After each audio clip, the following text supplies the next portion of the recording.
আমি ২৭-২৮ জন কেণ্ডিডেট দি 2জন জিকিছোঁ। যদি তুলনা আপুনি কৰিব যায় ৱেষ্ট বেংগলত যিটো কংগ্ৰেছৰ পাৰফৰ্মেঞ্চ তাতকৈ অসমত আমাৰ কিন্তু পাৰফৰ্মেঞ্চ ভাল, বেয়া নহয়।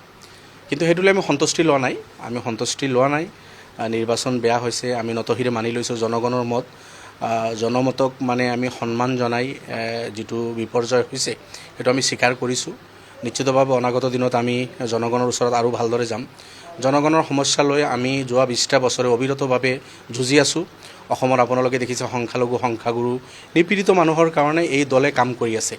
অনাগত দিনতো মৌলানা বদৰুদ্দিন আজমল সাহেবৰ নেতৃত্বত আমি হাৰি গ'লেও আমি মন ভাঙি যোৱা নাই। আমাৰ হৰাজিকা ইলেকশ্যনত থাকে তিনিবাৰ জনগণে মোক নিৰ্বাচিত কৰিছে। আশ্ৰাফুল হুছেইন ডাঙৰীয়া মোৰ ওচৰত আছে, তেখেতে এবাৰ নিৰ্বাচিত হৈছে। আপোনালোকে দেখিছে মোৰ ওচৰত ৰেজাউল কৰিম চৰকাৰ আছে, তেখেতে কি কৰা নাই। যোৱা 20টা বছৰে এই নিপীড়িত জনগোষ্ঠীৰ কাৰণে তেখেতে যুঁজি আহিছে। এইবেলি প্ৰতিনিধি হৈ বিধানসভাৰ ভিতৰত যুঁজাৰ মন আছিল, কিন্তু যিয়ে নহওক অলপ ভোটত তেখেতে হাৰিছে। আমি আশাবাদী অনাগত দিনত জনগণে সুযোগ দিব। আমি হাৰিলেও জনগণৰ পৰা দূৰত নাযাওঁ।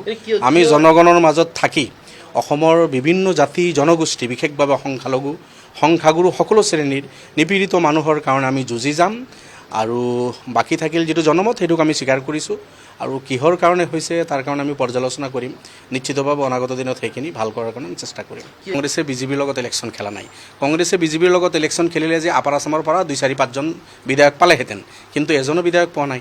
2021 চনত কংগ্ৰেছ, UDF, BPF, CPM আমি একেলগে মিলি ইলেকশ্যন খেলিও ৰূপজ্যোতি কৰ্মী জিকিছিল, সুশান্ত বুঢ়াগোহাঁই জিকিছিল, ভাস্কৰে জিকিছিল, দেৱব্ৰত শইকীয়া ডাঙৰীয়া জিকিছিল, ভৰত নৰহ জিকিছিল, আৰু বহুকেইজন 2000-5000 ভোটৰ ব্যৱধানত হাৰিছিল।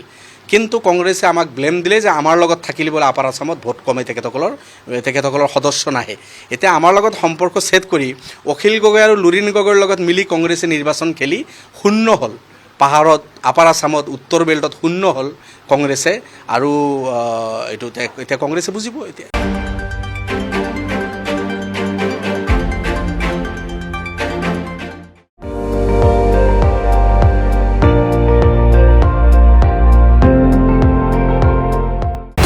আপুনি চাই আছে ND24, সৰ্বশ্ৰেষ্ঠ নহয় সৰ্বোত্তমৰ দৌৰ।